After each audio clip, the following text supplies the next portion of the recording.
ಈಗ ಇಷ್ಟು ಡಿಸೈನ್ ಆಯ್ತಲ್ಲ, ನೀವು ಬೇಕಾದ್ರೆ ಬಾರ್ಡರಿಗೆ ನಂಗೆ ಹೇಳಿದ್ನಲ್ಲ ಇದೇ ಡಿಸೈನ್ ಮಾಡಬೇಕು. ಮತ್ತೆ ಬೇಕಾದ್ರೆ ಜಾಗ ಉಳಿದು ಅಂದರೆ ನೀವು ಇದು ಹಾಕ್ಬೋದು, ಬುಟ್ಟಾಸ್ ಡಿಸೈನ್ ಹಾಕ್ಬೋದು. ಈಗ ನಾನು ಇನ್ನೊಂದು ಡಿಸೈನ್ ಮಾಡಿ ತೋರಿಸ್ತೇನೆ.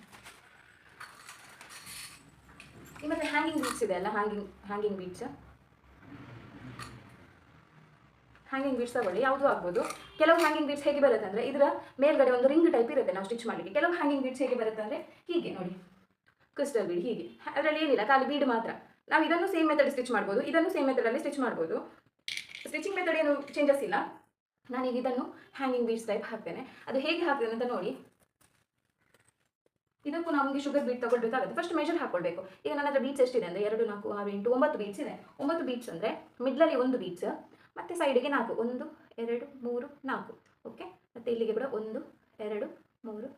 ಸೊ ಆಗ ನನಗೀಗ 9 ಬೀಡ್ ಕರೆಕ್ಟ್ ಆಗುತ್ತೆ. ಯಾವಾಗಲೂ ನಿಮ್ಮ ಹತ್ರ ಒಂದು ವೇಳೆ ಬೀಡ್ಸ್ ಎಲ್ಲ ಕಡಿಮೆ ಇತ್ತು ಅಂದರೆ ಫಸ್ಟಿಗೆ ನೀವು ನೋಡ್ಕೊಳ್ಬೇಕು. ಅಂದರೆ ಒಂದು ಬ್ಲೌಸಿಗೆ ಈಗ 10 ಇಂಚ್ ಬ್ಲೌಸ್, ನನ್ನ ಹತ್ರ 10 ಬೀಡ್ಸ್ ಇದೆ ಅಂದರೆ ನೆಟ್ ಇದರಲ್ಲಿ ಹ್ಯಾಂಗಿಂಗ್ ಬೀಡ್ಸ್, ಆಗ ಒಂದೊಂದು 10 ಇಂಚ್ ಬ್ಲೌಸಿಗೆ ಹ್ಯಾಂಗಿಂಗ್ ಬೀಡ್ಸ್ ನಿಮ್ಮ ಹತ್ರ ಇರೋದು 10 ಆದರೆ 1 ಇಂಚಿಗೆ 1 ಬೀಡ್ ಹಾಕಬೇಕು. ತುಂಬ ಇತ್ತು ಅಂದರೆ ಪ್ರಾಬ್ಲಮ್ ಇಲ್ಲ, ಹಾಕೊಳ್ಬೋದು ನಿಮಗೆ.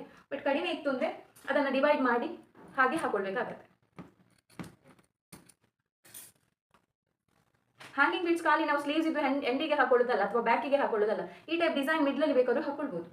ಈಗ ನಾನು ಫಸ್ಟಿಗೆ ಇಲ್ಲಿ ಚೈನ್ ಸ್ಟಿಚ್ ಮೇಲ್ಗಡೆಯಿಂದ ತೆಗಿಬೇಕು ಬೀಡ್ನ. ಚೈನ್ ಸ್ಟಿಚ್ ಮೇಲೆ ಒಂದು ಚೈನ್ ತೆಗೆದು ಇಲ್ಲಿ ಮತ್ತೊಂದು 4 ಬೀಡ್ ಹಾಕ್ತೇನೆ, ಒಂದು ನಾಟ್. ರಿಟರ್ನ್ ಇದು ಉಂಟಲ್ಲ, ಇದನ್ನು ಅದಕ್ಕೇನೆ ಸ್ಟಿಚ್ ಮಾಡಬೇಕು.